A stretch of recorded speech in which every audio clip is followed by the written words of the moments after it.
नमस्कार, आपका स्वागत है। और आपको बता दें कि हरियाणा विधानसभा में कांग्रेस सरकार के खिलाफ अविश्वास प्रस्ताव लेकर आई है। इसी पर बहस चल रही है। वोटिंग से पहले मुख्यमंत्री मनोहर लाल इस पर चर्चा कर रहे हैं सदन में। सीधे आपको ले चलते हैं। ज्यादा ना करके इतना मैं कहता हूं कि हमने किसान की मर्जी से जमीन लेने के लिए ई पोर्टल, ई भूमि, ये वेब पोर्टल बनाया है कि किसान अपनी मर्जी की कीमत भर दे, बाद में नेगोशिएशन करके जो उसको जचता है वो हम लेते हैं।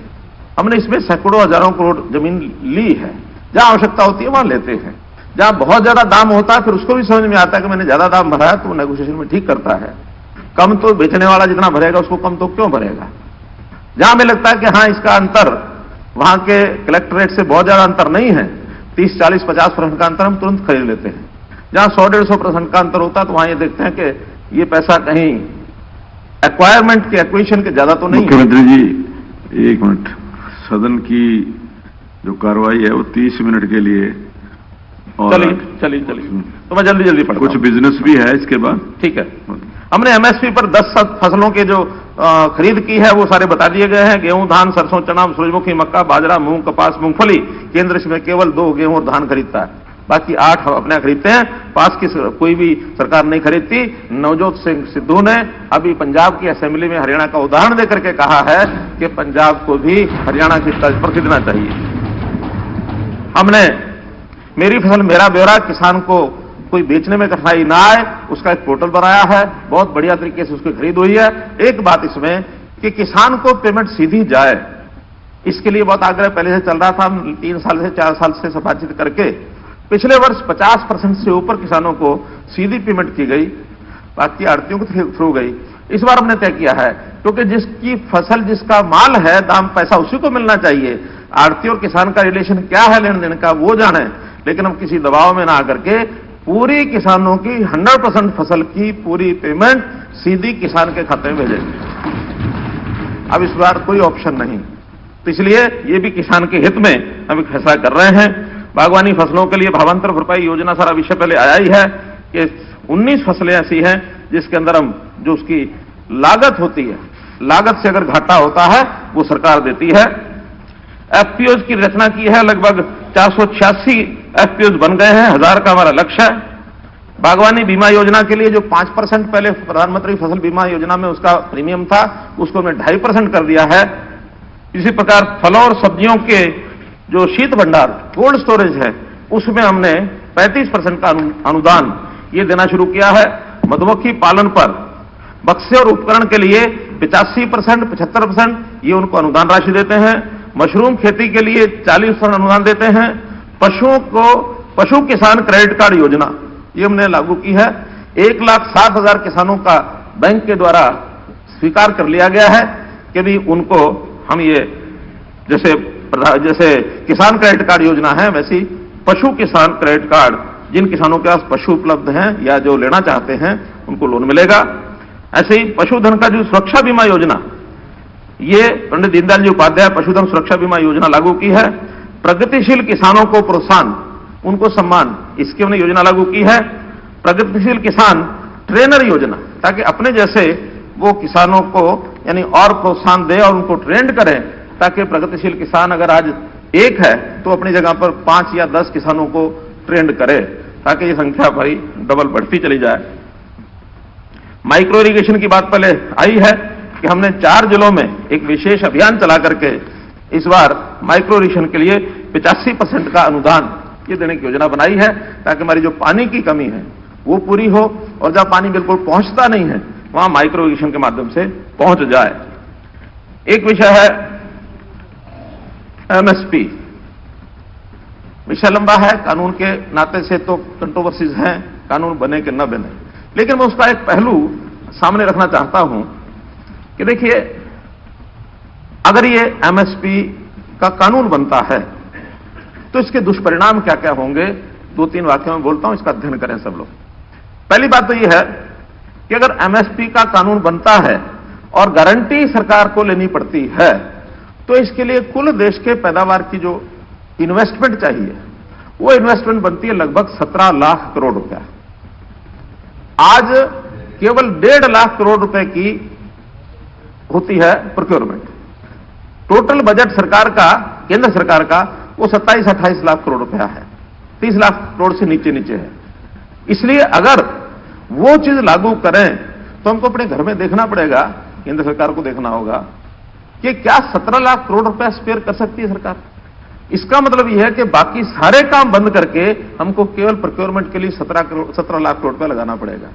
आज जो लोग अपने आप कर लेते हैं, एक।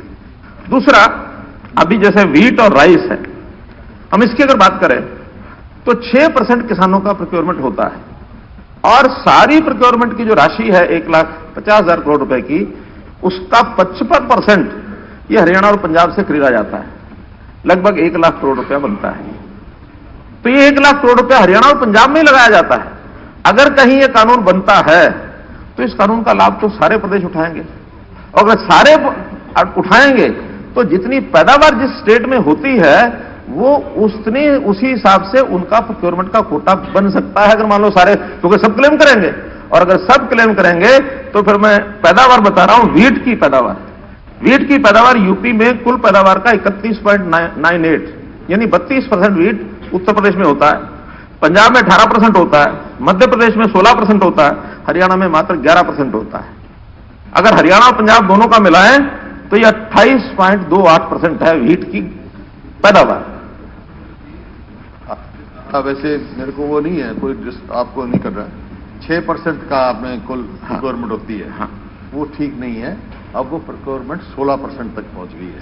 चलिए, और आंकड़ा वीट की प्रोक्योरमेंट पंजाब से ज्यादा यूपी में होती है, मध्य प्रदेश में होती है, और पैडी की प्रोक्योरमेंट पंजाब से ज्यादा उड़ीसा में होती है। आज क्वांटिटी वहां जानी होती थी, क्वांटिटी में नहीं, अमाउंट में भी हो, क्वांटिटी में हो गया तो नहीं, परसेंटेज की बात कर रहा हूं। परसेंटेज 16% के वो मिलके उड़ीसा और ये मध्य प्रदेश के 16% हो जाता है। ऐसे ही राइस है, राइस में सबसे ज्यादा राइस होती है 13% बंगाल में, देश में सबसे ज्यादा।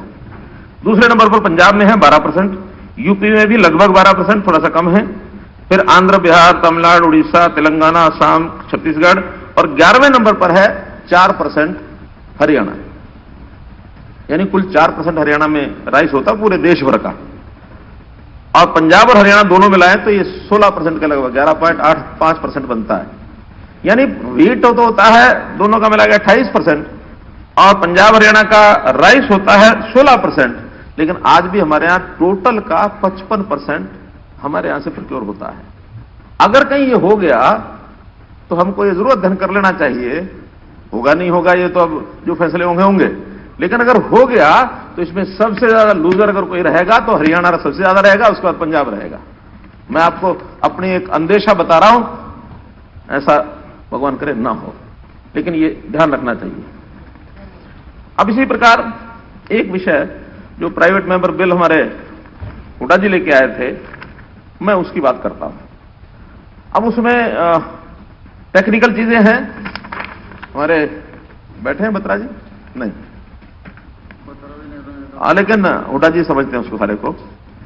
आप लेके आए कि इसमें हमें सेक्शन 42 को डिलीट करना चाहिए, सेक्शन 42 एपीएमसी उसमें डिलीट करना चाहिए। इसमें हमें कोई बहुत बड़ी आपत्ति नहीं है, लेकिन खतरा है। खतरा क्या है कि अगर किसान कोर्ट्स के चक्कर में पड़ गया तो कोर्ट्स में ये दीवानी मुकदमे कितने लंबे चलते हैं, और निश्चित रूप से इसके अंदर कोर्ट में किसान छोटा पड़ जाएगा, और जो सामने वाला जो खरीदार है उसका वो बड़ा पड़ जाएगा, और कहीं उसके अंदर लुटाई पिटाई किसान की होनी शुरू हो गई तो अपने आप में एक बहुत बड़ी समस्या खड़ी हो जाएगी। और एक विषय, आपने ये सिर्फ कहा एमएसपी में यानी खरीद में एपीएमसी एक्ट में, लेकिन एक इसके अंदर कंट्रैक्ट एक्ट, क्योंकि एपीएमसी में कंट्रैक्ट एक्ट का भी जिक्र है, उसके अंदर भी 2006 में जो बनाया गया, 6 या 7 में, तो एक प्रावधान section 8A sub clause 7 sub section 7, उसके अंदर भी यही चीज दी हुई है कि वहां भी केवल गवर्नमेंट का जो एक सिस्टम है उसी में समाधान होगा, कोर्ट में जाना वर्जित है। ये था वहां पे, और तजर्बे से ही आदमी समझ से मिलता है। ये पहली दफा जब हमने डाला अब तजर्बा क्या है कि किसान का धोखा ना उसके अपने इंटरेस्ट के लिए किया है। मेरा ये कहना कि किसान का धोखा ना हो, ये आप भी चाहते हैं, हम भी चाहते हैं। अमेंडमेंट होती रहती है। हम नहीं होती है, मैं तो आज भी कह रहा हूं कि वो जो आप कह रहे हैं कि उसका धोखा नहीं होना चाहिए, हम भी कहते हैं धोखा नहीं होना चाहिए, लेकिन इसके लिए अगर कोई प्रशासनिक व्यवस्था मजबूत की जाएगी तो शायद किसान भी बच जाएगा। और अगर कहीं कोर्ट में हमने उसको डाल दिया, हमारे आपके हाथ से भी निकल जाएगा। और नहीं, मैं तो कह रहा हूं प्रशासनिक व्यवस्था में कोई सुझाव उसको ठीक करें। ब्यूरोक्रेसी में के हाथ में मत छोड़ो और कमीशन बना दो, और बना दो 2 मेंबर कमीशन बना दो, जो भी आप समझे। नहीं, कोई सुझाव सब लोग मिलकर के कोई सुझाव देंगे। देखिए, हम नहीं चाहते कि किसान का इसमें कोई अहित हो, किसान का हित के लिए सब कुछ करने के लिए तैयार है, लेकिन कोर्ट का रास्ता ये बहुत अच्छा रास्ता नहीं है।